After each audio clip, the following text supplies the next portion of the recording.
Salut, moi c'est Karine Lompo. Salut, et maintenant qu'on va David, je suis du groupe Laborantin. Nous vous lisons le DLS du 15 mai. Z dans le leadership.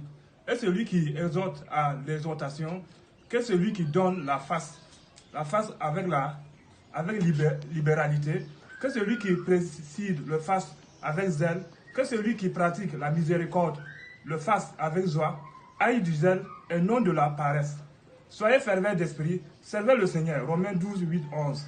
Il y a 2 points sur le leadership.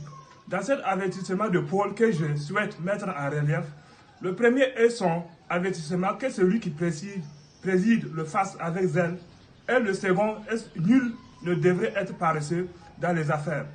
Gouverner avec zèle symbolise, d'après le commentaire de Matthew Henry, la gouvernance avec à la fois soin et raison, pour découvrir ce qui ne va pas, pour corriger ce qui se perd, pour réprimander et conseiller ceux qui ont failli et pour garder l'Église pure.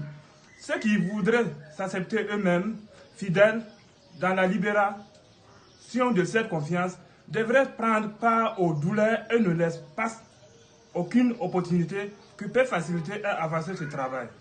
Le message d'édition de la Bible mis au verset 8 est à suivre.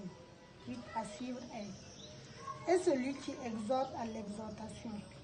Que celui qui donne le fasse avec libéralité. Que celui qui préside le fasse avec zèle.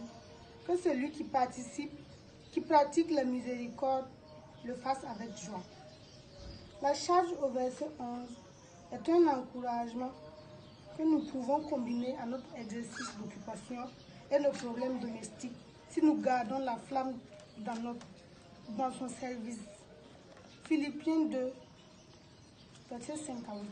Acte 10, verset 38.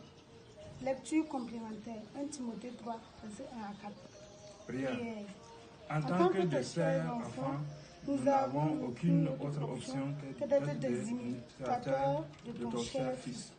Aide-nous à être chrétiens jusqu'au cœur, à toutes choses et de toute manière.